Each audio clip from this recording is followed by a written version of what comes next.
तो किसी ने पूछा महाराज ये फल है तो इसमें तो गुठली भी होगी, छिलका भी होंगे, तो हमको ये भी बता दीजिए इसमें क्या गुठली है, क्या छिलका है, क्या खाना है, क्या छोड़ना है। तो कहते हैं नहीं नहीं, कहीं नहीं, इसमें कहीं छिलका नहीं, कहीं गुठली नहीं, इसमें तो केवल रस ही रस भरा हुआ है। अमृत द्रव्य संयुतम, अमृत में फल है ये। अच्छा तो कैसा है ये फल? मोक्ष रूपी ये फल है। किसी ने पूछा महाराज ठीक है मोक्ष रूपी फल है तो इसका करें क्या? तो कहा पिबत भागवतम रसमाल्यम, इसको पीते ही चलो, पीते ही चलो, पीते ही चलो। दो लोगों से कहा, नाम दो। वैसे तो पी तो सब ही सकते हैं, सुन तो सब ही सकते हैं, पर दो लोगों को पुकारा। वो लोग कौन कौन से हैं?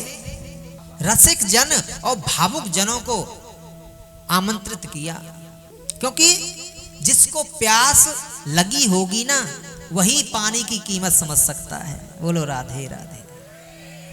और जिसको प्यास ही नहीं, कितना भी ठंडा पानी बर्फ डाल के शिकंजी बना के पानी दो, उसको प्यास ही नहीं, मतलब ही नहीं। और जिसको प्यास लगी होगी वो नल और कुआं ढूंढता फिरेगा। तो इसीलिए रसिक जन और भावुक जनों को ही पुकारा। तो कहते महाराज पर कितना पिए, कितना पिए? अभी कुछ दिन पहले हम जब कलकत्ता पिछली बार आए थे तो सुखचर में पी रहे थे, और भी जिन कथा होती हैं तो हम सुनने चले जाते हैं, और आज फिर आप पिला रहे हो, तो कितना पिए? जब तक आपका मोक्ष ना हो जाए, जब तक पीते ही चलो, सुनते ही चलो, सुनते ही चलो, सुनते ही रहो, पीते ही रहो। बोलिए राधे राधे। थोड़ा जोर से बोलिए राधे राधे। पर कहते हैं जिसका कृष्ण की कथा से मन उगे ना महाराज, तो अभी उसने इसका रस जाना ही नहीं। बोलो राधे राधे। रामचरित जे सुनत अगाही, रस विशेष जाना तिन नाही। ये जो कान है ना, इनसे हमने गोविंद का नाम नहीं सुना, गोविंद की कथा नहीं सुनी ना, तो ये कान नहीं महाराज, केवल गड्ढे हैं, इनका कोई लाभ नहीं। आंखों से भगवान का दर्शन नहीं किया तो आंखों का भी कोई लाभ नहीं। मुंह से भगवान का नाम नहीं लिया तो व्यर्थ है, आपकी जिह्वा ही व्यर्थ है। और हाथों से सेवा नहीं की, दान पुण्य नहीं किया, तो आपके हाथ भी व्यर्थ हैं, डंडे के समान है, समझ लो। बोलो राधे राधे। थोड़ा जोर से बोलो। तो ऐसी है श्रीमद् भागवत की कथा। आइए अब हम उस जगह पर चलते हैं जहां 88,000 सौनकादि ऋषि बैठे हुए हैं, और सूत जी महाराज 88,000 सौनकादि ऋषियों को कथा सुना रहे हैं। सौनकादि ऋषियों ने सूत जी महाराज से महाराज केवल 6 प्रश्न किए, और उस 6 प्रश्न में ही संपूर्ण श्रीमद् भागवत की कथा है। बोलो राधे राधे।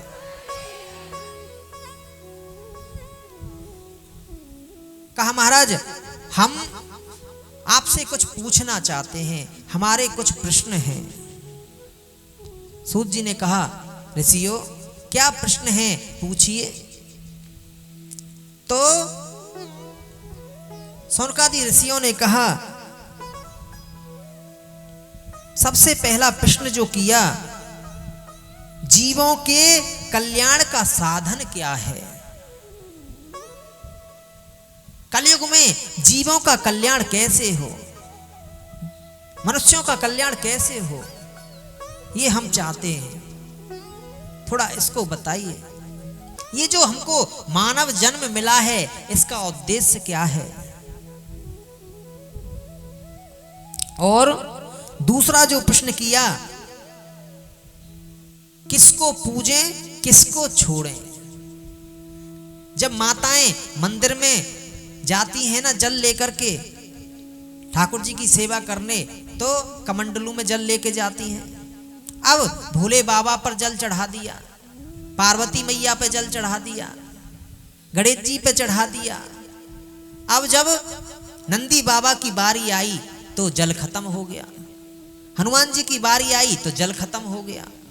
तो मन में सोचते आ रहे हैं, अरे अरे हनुमान जी तो रह ही गए। मन में संदेह हो गया।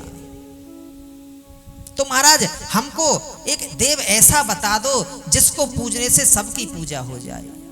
किसको पूजें किसको छोड़ें? और तीसरा प्रश्न किया, वेद में भगवान का नाम अजन्मा है, और जब नाम अजन्मा है तो भगवान का जन्म क्यों होता है? और क्या आप कहोगे जन्म नहीं होता अवतार होता है, तो अवतार भी कितने हुए महाराज? कोई कहता है 2, कोई कहता है 8, कोई कहता है 18, कितने अवतार हुए? कोई कहता है 24। तो हमको ये बताइए, आप कितने ठाकुर जी के अवतार हुए हैं?